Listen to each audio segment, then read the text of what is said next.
morning, everyone. It's a rainy morning here in the nation's capital of Canada, in Ottawa. I wasn't quite sure what I'd do today. We're just in the process of getting our gear ready for 3 weeks in Algonquin. But there's another trip coming up right after that, and I thought, what better time to do a couple of videos. I'll do them back to back because otherwise they'll be too big. A little bit about what year I'm going to take and what I'm going to take it in, and I want to go through some of the process because I always find it difficult. Like it's simple to know. Like this, let's say it was a better day today, and I thought, heck, I'm going to go out to Dolman Ridge Road, where we've been a few times, or maybe the Prescott Russell Trail, or Mud Lake, another location. Although I don't think I've ever done a video at Mud Lake. Possibly have. Anyway, I kind of know in my head ahead of time, the minute I decide where I'm going to be going. Generally, the species of birds that I'm going to see there, or wildlife, if it might be animals, and what I'm going to try to do, and by that I mean, what style do I want the pictures to be more like? Do I want like close-up portraits? Am I thinking, well, no, I'm going to do a lot of, like at Mud Lake ducks, so I might have a little bit more distance, so I'm going to need maybe a longer lens, the 2-800, for example. Is it going to be dark? Is the bush going to, make the scenes dark, in which case I might take the 400 5.6. I'll also decide at that point what camera I take, the R7 or the R8. So generally, local for me is easier. The problem is when I travel, and I'm going to separate travel into traveling with the truck and the trailer, the travel trailer. So that's one type of travel. We're not going to talk about that. But this is the type of travel where we're going to fly. And when you fly, of course, you've got to consider not only the location and what you're going to bring, but what you can bring. It's great to say, and I don't have any really big packs. The only one I have that's big is my rotation one, think tank. Well, it's under the old name of Mindshift, but it's the Mindshift think tank, same thing. It's the Mindshift Rotation 180 Pro. I think it's a 50 liter. It's the first version. It's about a 50 liter pack.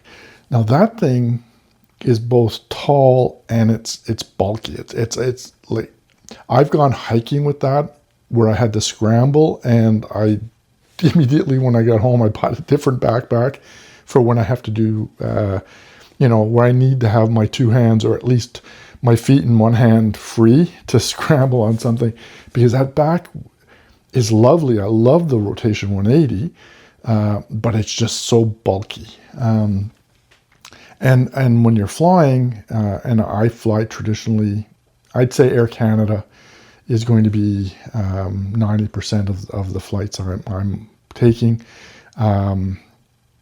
With Air Canada, they have carry-on restrictions as far as size of your bag goes. And generally it's 55 centimeters tall. I forget what the other two measurements are, but it's the 55, the height of the bag, that I find the most important to me. The other thing with carry-on, and a little trick, if you're not regular flyer and you have your own tricks and ways of doing things, is to remember that the people at the gate, primarily at the gate, and the cabin crew, the flight attendants, are going to be the ones who see this bag. When you're doing your check-in, and it depends on airports and where you're going, of course. But the check-in folks generally, you might just avoid them altogether because you get your email with your ticket and you go through the security that way. But even if you go in and you do a check-in because you're doing checked luggage, they often don't talk about your carry-on stuff. They're usually, I don't want to say oblivious to it, but it's not their thing to worry about. So they don't. So I like to keep a bag that's, like for me, going on your personal item and your carry-on bag. If it's thin, if it doesn't look bulky and big, even if it might be a little heavy, it's likely going to make it through without anybody saying anything. That's kind of the trick. I don't want to say trick. That's kind of the way I've been seeing it on every flight I've taken. Just let me we'll put this on pause for a second. I'm going to grab a bag because I want to show you. I'm kind of my whole kit. Okay, so I'll be back in a sec. So generally, when Joanne and I travel, we travel with backpacks, and our backpack of choice are these Osprey Farpoints. Although Joanne has changed hers recently for a co-op, MEC co-op 40-liter duffel bag backpack. So basically it's the same idea. The reason we like something that you can wear as a backpack is that for most of the times when we fly, we're doing movement within cities to others, one city to another city. We often will take public transit. Sorry, I can't find a good spot to put this. We often take public transit to from the airport or from a train station to our accommodations, and we just like that flexibility of being able to throw something on our back, and then not having roller type of luggage. It works for us. It's not for everybody. A backpack can be fairly heavy for some people. And of course it's sweaty and all the rest, but we like traveling with backpacks. When I'm traveling with a backpack, and traditionally, since Joanne's been using the MEC, I've been using her Farpoint 40, but mine, and this will be what I use for this trip, and actually I should have done a little bit of a background on this trip, but I'll do that in a second. This is the Farpoint, I think this is the 80. It gives me more space that I can put in my tripods and things that I don't want to have with me. I don't need to have with me on the plane. I can have in here. It also is things that if we get to our destination and they're delayed or lost, and you always have to think lost. And listen, I know people panic about lost luggage. In all the years of traveling, I had twice where my luggage ended up going somewhere else than where I was going. One time was up to Churchill, Manitoba, for some work up there. And my bag showed up the following morning, so it really wasn't a big deal. Although on that one, I didn't do something, and when I'm talking about what I put in the bags, you'll see what I didn't do that trip, and I've learned never to not do this. And the other trip was a trip to Fredericton, New Brunswick, where I went through Halifax, so Ottawa, Halifax to Fredericton, and my luggage ended up going to St. John's, Newfoundland. But on that case, the luggage actually joined, was in at the hotel at, I think it was 11 o'clock at night. It arrived, and the hotel folks brought it up to my room. So in all of that traveling, multiple spots, small airlines, getting off planes, on planes, and it's only happened to me twice where there's been a delay. It wasn't even a loss. I know it happens to people, and I understand that. So I'm not making light of people that have lost luggage, but just saying in my opinion, it's a very, very, very rare occurrence, considering the large amount of baggage that does get moved with Air Canada and in Canada. I should just preface all that. So this is the bag I generally take. The other thing I like with these bags is that I can put this bag on, like my camera bag, in front of me, and then have this behind me. It's a big deal walking around with all that weight and all that bulk, but it is doable. When we were in Spain in 2024, in the fall of 2024, that's basically how I carried stuff from our apartment.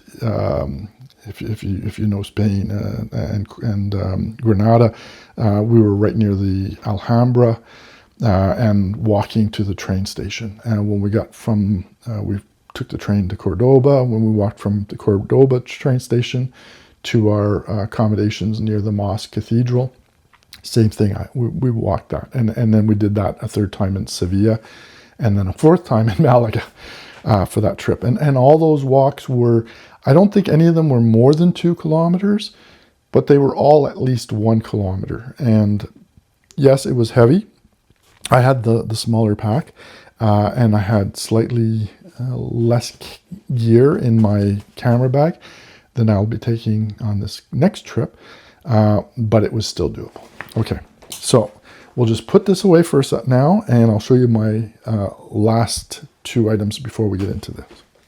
Alrighty, so the last 2 items are my personal item. Now this is the item that will be where the camera bag will be in the overhead bin. This personal item will be at my feet, and in it, I'll actually, and I've got it right here, likely be carrying this. This is brand new. I just bought this, and here is what, essentially this is the bigger brother to this. These are the Alpaca Vertex. This is their, I think they call it a 2.5 or a 3 liter. I think it's, or 3.5 or 4 liter. Anyway, this is their big one. It's just too big to carry for travel. So I got this one. This is their small one. Now they say it's 2 liters. You know, when I look at comparison with the big one, I almost think it's, whatever it is, it's half of the big one. But it's going to be just perfect for carrying. And I've got some stuff in here that won't be coming with us to this next trip. This is for the camping trip in Algonquin. But I'm going to be able to keep this for this trip we're going on. And I really should tell you what it is. This will be like a desk caddy. This will stay on a desk in the spare bedroom of the apartment we're renting. And it has all of our cables and stuff. So this will be there, and if Joanne needs a cable, she'll know where to get it. If I need a cable, I'll know where to get it, and it'll be there. Now, the bag that I'm going to have is either going to be another alpaca, and I love this bag. This bag I've had now on 2 different trips. This is the Alpaca Flight Satchel. It's about 11 liters. You know, it's the type of bag, and I'm not going to go through it, but it's the type of bag that has just the right amount of pockets. For what it is, it's essentially has a large space, which this will just sort of, you know, nicely, this would fit just nicely in here. You know, because it's empty, it's going to be a struggle, of course. So, you know, it's not taking up all the room. I can put my, I don't know, maybe my Gore-Tex jacket. I'll have my tablet in here so I can watch what I want to watch as opposed to what's on the screen. Some snacks. It's got water bottle holders on either side. I might even throw a magazine in there. It's that. So this is the Alpaca. This is, in my head, it's the first choice, and I think this will be what I have as my my personal item. The other bag I am considering is this. This is the PGY Tech sling. It's a 6-liter sling. I think I can, you know, by moving out the dividers, I can pretty well get everything that would be in here. It'll be a little tighter. I might have to play with things a little bit more. But because this is coming one way or another. Whether this is my personal item and it's with me on the plane, or it's going to be in the big backpack with, I can put my underwear, my socks type thing in there for packing it. This is coming with me because this will be for walking around once we're in town. I probably could get away with the alpaca, but again, it's a little bigger than for just some, one lens and one camera. It's a little bit too, it would be a little bigger, but going out shopping and stuff, it'll be perfect. But so this is coming one way or another. It's just whether or not it gets packed or I sort of combine usage for the trip. So those are the two items. Okay, let me get rid of these, and I'm going to actually tell you what the trip is. So the trip is going to be a month-long vacation, a month-long away in Lisbon, Portugal. Now, Lisbon, Joanna and I have been there a few times now. The first trip was actually kind of a split. We arrived in Lisbon, spent 2 days in Lisbon, then went off and did Silves, Évora, and Coimbra before coming back and doing, I think, 5 days in Lisbon and then flying home. That was in 2018. We were working, so we were limited to normal vacation time, and we did all that in 3 weeks. Fell in love with Lisbon without, a hesitation of saying that. And that was a trip that Joanne had planned. We kind of try to do 1 year she plans, 1 year I plan something. But she planned it. It was a trip that when I was even flying to Portugal, in my head I was going, this is going to be it's going to be okay, but it's not, somewhere I would have picked. And then arriving at the airport, of course, when you land, but then hopping on the subway, I'm going, oh, this isn't too bad. This isn't, it's interesting. And then we got off the subway at Rosio Station, and it was like, holy crap, I think I'm going to like this place. And I fell in love with not only Lisbon, but all of Portugal on that trip. In 2022, my retirement vacation.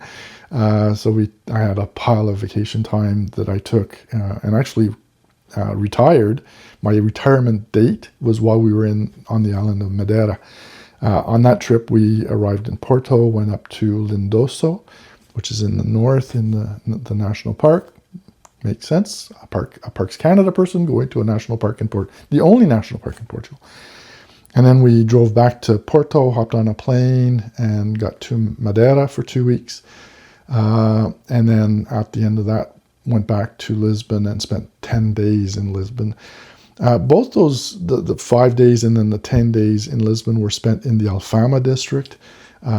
So this trip will be a month-long, full 31 days there in country. In Lisbon, we're just going to do day trips up to places like Mafra, Cascais, Setúbal. We'll just do day trips whenever we want to hop on a train. It's so fast, so easy, and money-wise, it's traveling within Portugal is crazy inexpensive. It's just really way cheaper than renting a car. And Portuguese drivers, if anybody's Portuguese, please, this is not meant to be an insult, but I think if any of you are from Canada, you know what Montreal drivers are like. Well, the Portuguese drivers are kind of like that too. So it's like, oh my God, you've got to be really quick. You got to know where you're going. You can't mess around and dawdle. So it's just, to me, not having to rent a car while we're there is it makes me a lot happier.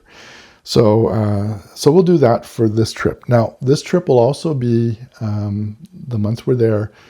It's not really about birds. As much as I love my birding and my bird photography, it's not about the birds. I hope to get up to Sintra a few times over that trip. There's a park in Lisbon. I haven't been there yet. It's called Man something. Monsanto urban park. Apparently it's really good for wildlife and stuff, so hope to get up there. It's not very far from our little apartment. We'll be in the Baisha, kind of in the Baisha, Alto, and I'm going to forget, Chiado, kind of all neighborhoods all kind of have a corner where they share, and we're near kind of in that Chiado, Alto, Baisha district. So just, it is still tourist area, but just kind of on the more edgewise, and outside of Alfama, because Alfama is just, it's wall-to-wall tourist. There is of course, a local population that live in Alfama, but it is much more tourist heavy than Chiado, which I find is much more, it's more white collar workers, and the government offices are I think are in Chiado, or are they in Baisha? Anyway, they're close to that. Anyway, so that's what we're doing. So birding is not the priority of this trip. I know it's going to be a hard slog, not having the 100 to 500, not having the 400 EF. It's going to be difficult, and I'm not taking the R7. I've been playing with what I'm going to take. I think I've gotten it down in this bag to exactly what I want. We're not going to go through the items on this video. I'll do that as a subsequent what's in my bag, because I want to show you the 3 bags that I think I've got it narrowed down, and because I have this one here, you probably can guess it might be this one. Yeah, I think it's going to be this one, but I'm still not 100% sure. So let's talk about this bag. So this is the Temba Fulton 16. I do have the Temba Fulton 14, and I took the Temba Fulton 14 on a number of trips to Europe.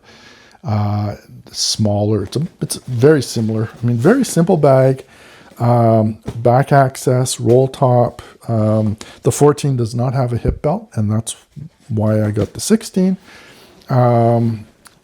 But a very nice. This is the black camo, and it's just subtle. It's just so subtle, and the black camo is more water resistant than the beigey green or the black.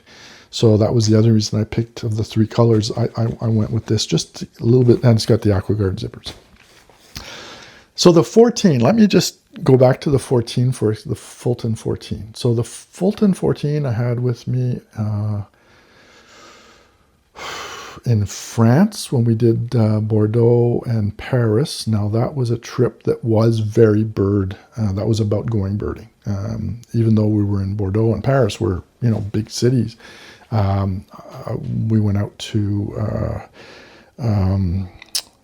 I'm going to forget the name of the place. It's a birding location outside of Bordeaux, about an hour train ride. Extraordinary. I'd go back in a second. It was that good. But I also did a lot of bird photography in Bordeaux. There are a couple of very big parks in and around Bordeaux, which was amazing. And then in Paris, we weren't there that long. I think we were only in Paris for about 4 days. And on one day, I went up to a large urban park. And again, it was just, coal tits, great tits, blue tits, wrens, the European wrens, wagtails. And I'm probably... I can't remember the names. It's not like the Canadian birds that you kind of, or Eastern birds that you kind of know because you see them all the time. These were all foreign birds. But it was a fantastic time in Paris and Bordeaux. The second time I had that bag out was in the trip to Spain, where we went to Granada, Cordoba, Sevilla, and then ended the trip started and ended the trip in Malaga. In both those, now you can see both those were very urban environments. One of the things with the Fulton is an urban bag. It doesn't scream backpacking, hiking. It's very urban-like. It's the type of bag you'd expect to see somebody who's going off onto the tram or the bus or the metro to go to work. And that's why I really like it. It's not big. It's not, the 14 especially is a surprisingly small bag for what you can throw in it. Now, the third trip I had with the Fulta 14, and the reason I ended up switching to the 16 was we went to Sicily. And in Sicily, the bag was perfect. The bag did what it was meant to do. I used it in a way that was not meant to do, and found it's unfair to say it. I found flaws. It would be like, I have four-wheel drive. My vehicles are four-wheel drive vehicles. It would be like me taking somebody's two-wheel drive, very beautiful economy car, or even a sports car that's worth, my two vehicles combined in value, and bring it up onto a bush road and going, well, this is not working. This is the bad car. It doesn't work here. It wasn't meant for that. And I ended up using that pack on a hike on Mount Etna while we were in Catania. And then I used the other time, the second time, the bag just wasn't meant for what we were doing, was when we were on a hike on one of the, I think they're called the Aeolian Islands, just outside of Trapani, off the coast of Trapani. That was another spot that I fell in love with. There are cars there, but it's not a car, like you can walk the whole island, and we did. There's no gas station there. There was very little services. I mean, there were I think two restaurants. One closed, and that's when the other one opened. So morning, noon, and then noon through evening was the second one. And outside of the tourist season, I think there was a small grocery store, but it was closed because it was outside the tourist season. It was in the fall by then when we were there. Anyway, I love that place. Trapani is you hop on the ferry, and it's a passenger ferry. You just hop on that like you'd hop on a city bus if you lived in an urban area to go do your shopping in Trapani, which is, I don't think it was more than about 30-minute ferry ride across. You can see it. It's that close. And if you have a small boat, you could just go on your own. So the hike there was another place, and it was because on the return you kind of work your way down along the coast, and you're doing more of a downhill, and without waist belts. And I understand a lot of people don't like waist belts on a pack, and that's fine, that's your choice. But when you're not wearing a waist belt, and especially if the pack is not heavy, you tend to get a lot of swaying and rocking, and that's fine if you're on a flat ground. But when you've got 100-foot drop right next to the trail, and then beside you is another 25-30 feet cliff, it doesn't give you a lot of confidence. So you try not to sway. You try not to bounce around. But then if you drop, you fall, walk off of a large boulder, because it's like stairs they place boulders stacked like stairs on the hike as you're going down.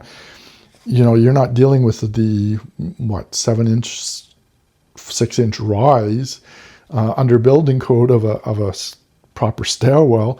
You're dealing with what the size of the rock was and who placed it there so that you could hop down. So you're getting your body is constantly swaying, and the empty pack was bouncing around. Same thing with that. Now was it wasn't bad going up, but when we were coming back down from where we stopped at Etna, on Mount Etna, which was fantastic. And yes, we saw it puffing smoke, which was really cool.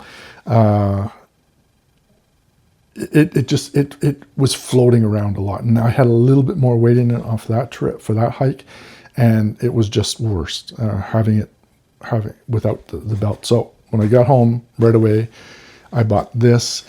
I actually bought this bag with the intention of using it for a trip we thought we were going to take back in the spring to Spain, which would have involved a lot of hiking and an urban time in an urban environment. But we ended up not doing that trip. So anyway, so this is kind of my first choice.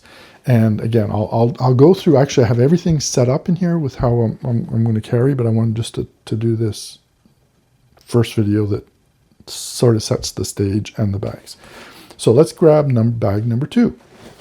All right. So bag number 2, Mindshift Think Tank. This is the Think Tank version because it was after they combined the names. It's tagged, it's marketed as a Think Tank. This is the Backlight 26. It's 26 liter. Think Tank, I think Think Tank has a good following of people that like their products. But why it's not even larger, I think if you ever buy yourself a Think Tank bag, it might not be your favorite bag, but it's going to be your best bag. It's going to be the bag that if you needed the end of the world and you needed a backpack, you'd grab this type thing. They're well made. They're solid. They're comfortable. Well made is great, but if it's not comfortable, who cares? So they're well made. They're comfortable. They're maybe not aesthetically. No, it's a bag. Very basic. The Fulton, I think, is cute. And the last bag I find very, very nice. I find it's a sexy bag, if bags can be sexy. But it's a good, this is a 4-wheel drive that you can use to go to the opera. Or the National Art Center, which is our big art location for music and plays and opera and stuff like that. So you could take, it's like a 4-wheel drive that you could drive there. Like the Jeep Cherokee, I guess, would be the best one for that. Or if there's a raging blizzard and you needed to get to the hospital, pop it in 4-wheel drive and you can still do that. So, or go into a lake in the backwoods somewhere that a normal vehicle couldn't get to. That's what this bag kind of reminds me of. It's the master of all, perfect at, I wouldn't say it's not perfect at anything, but it's a master of all things. You can use this for bird photography, wildlife photography, street photography. Maybe this one's a bit big. You might want the 18. If you were a portrait photographer and you had a lot of gear, maybe lighting, you can get away with this bag. So this isn't always going to be my second choice. It's always going to be the bag that I grab and think, okay, will this one work? I took this to Cuba this year for the first time. I normally take something else. But I took this one to Cuba, and it was the absolute best decision I made. It was a last minute. I actually unpacked the bag I was going to take, put everything in here, the morning of the day we flew out at noon. I was doing that at 9 o'clock or 8 o'clock here, and Joanne kept looking at me going, "You're freaking nuts doing this at the last minute," because I'm not a last minute person. But I did it, and it was the best decision I did. Very comfortable, a little warm because there's no, venting is minimal. So when it's very hot, like in Cuba, it's not always the most comfortable, and it will sop up the sweat. So it can be feel damp, but it dries fairly fast. But the padding is good, and it's just so well made. So that was my second choice. And again, I'll when I do the next video, I'll actually load it up with, and you'll see this one I can actually carry everything I want, and it probably is going to have a little bit of room left over. Where the Fulton is I have to cut back on stuff, and the third one is going to be packed. If I take everything I really would like to take, it's going to be packed to the max. Okay, so let's go to the third one because I'm actually running out of battery, and we'll get this video finished under the one battery, and I'm going to have to do a lot of editing. Okay, I'll be back in a sec. Alrighty, pack number 3. You'll recognize this pack. This is the PGY Tech 1 Pro Ultralight. This is the 30 liter. Like, come on, this is a sexy bag. And it's really, really good. This was going to be the bag I took on the trip to Lisbon. It still could be, but I'll get into it when I show you when I do the loadout comparison, why it's actually likely my third choice at this point. I think I'd go with if it's not going to be the Temba, I'd go with the Think Tank backlight before I'd actually go with the PGY Tech. That said, I love this bag. If I only could own one bag, I think it would be kind of funny enough. It would be this one over all the bags I have. This would be the bag if I only had one bag, this would be the bag I'd own, because it's so flexible. It's going to work whether you're hiking or in an urban environment. It looks really good, and it's very functional. It has a lot of characteristics that just gets you to do whatever you need to do with this to a limit. And that's where the Tenba shines a little bit better, because its limits are a little smaller, so it forces you to be in a much, it's a smaller pack. And where the Think Tank, you can get away with a lot in the Think Tank. This one you can't, but you kind of can. So that's where a bag like this is always going to be dangerous, because you're going to want to overpack it. But I think this one's going to be staying at home, as much as that makes me sad, because it's a lovely pack, and it was bought with the intention of this trip in Lisbon. But some things changed in my head. So that's the 3 packs. I'm going to end it here because I'm going to run out of battery, and I'm almost at 45 minutes based on the unedited version. So it's going to be a long video. So I'll just end this at part 1. And then part 2, I'm going to actually do my loadouts in each of these bags, show you what I'm thinking of carrying, and we'll take it from there. Okay. Thanks for watching, everybody, and we'll see you on the part 2. Bye for now.